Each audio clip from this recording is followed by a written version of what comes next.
Hora de conversar com o Rodrigo Orengo. Ontem,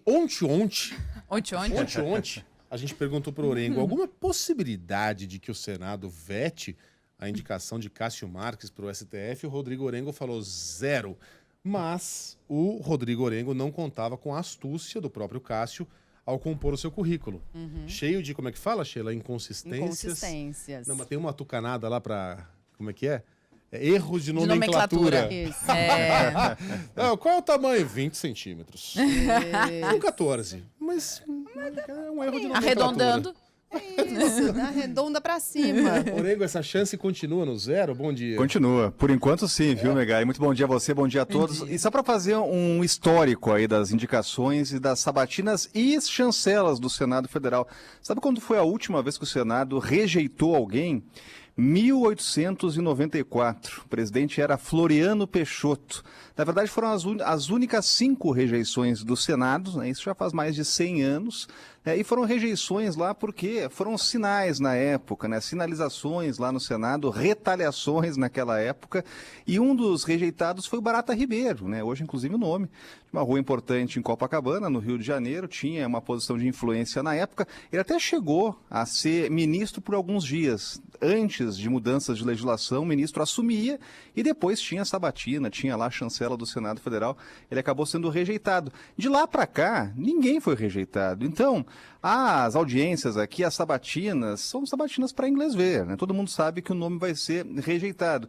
Esse é o cenário de hoje, né, Megali? É claro que gera um grande constrangimento a história do currículo. Orengo, aliás, todo mundo sabe que vai ser aprovado, né? Todo mundo sabe que vai ser aprovado, né? A gente... pois é. Agora, sabe, Megali, que a gente já, nos últimos dias, já tivemos sabatinas informais, e é geralmente o que acontece. Todo mundo lembra da sabatina do barco. Lembra daquela história do Alexandre de Moraes, que ele estava num barco lá no Lago Paranoá com senadores, causou uma má impressão tremenda aqui em Brasília.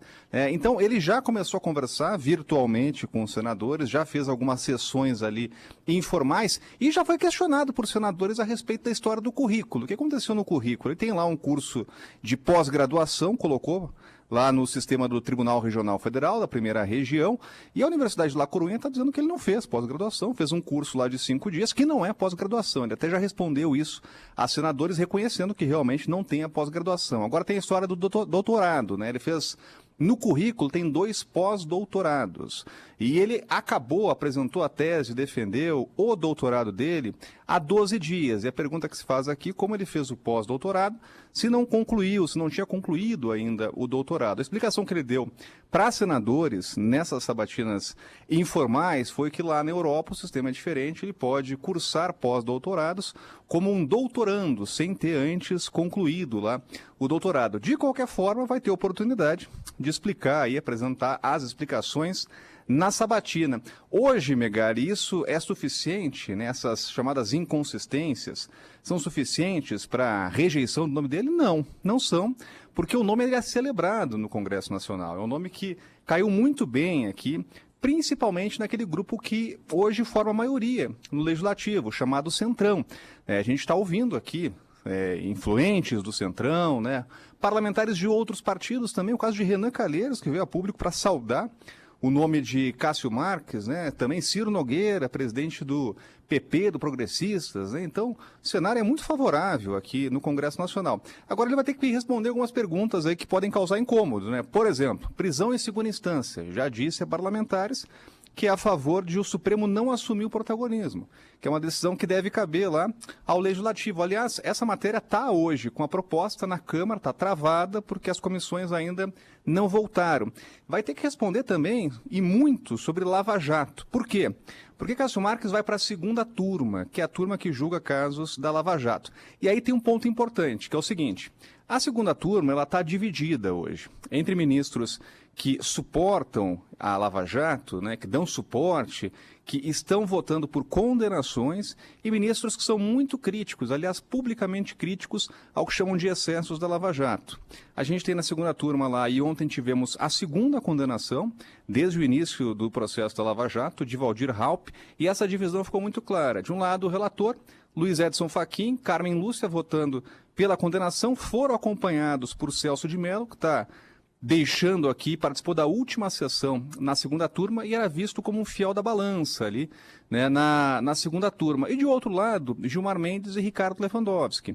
Cássio Marques é tido aqui em Brasília como um garantista, por pessoas que acompanham o histórico dele e é assim que ele é encarado, inclusive no Congresso Nacional. Então ele poderia formar uma maioria, inclusive crítica à Lava Jato dentro da segunda turma. Já tivemos no passado trinca bem significativa na segunda turma, quando Dias Toffoli estava ao lado de Lewandowski e de Gilmar Mendes. De qualquer forma, o ministro tem autonomia, e é preciso esperar aí para acompanhar as primeiras decisões dele, como ele vai se portar, e inclusive a sabatina para saber como ele vai responder aos parlamentares sobre a segunda instância. Mas pode anotar aí, Megali, vai ter perguntas sobre aborto também, posse de drogas, né? Porque há julgamentos polêmicos que o Supremo vai ter que enfrentar ainda. Então, esses assuntos sempre surgem aqui nas sabatinas.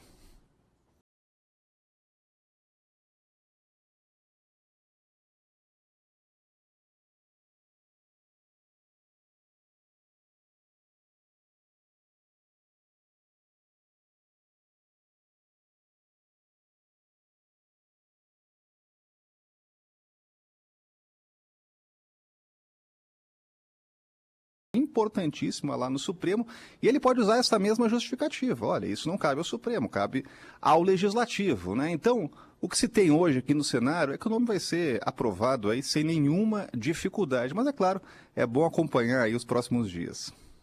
Eu abri aqui o seu currículo e é verdade essa história do curso na Le Cordon Bleu? Ou é uma inconsistência? Fake news. O currículo do Cássio é com K? É com K. Beijo pra você, Orengo. Valeu, até mais. Valeu, até.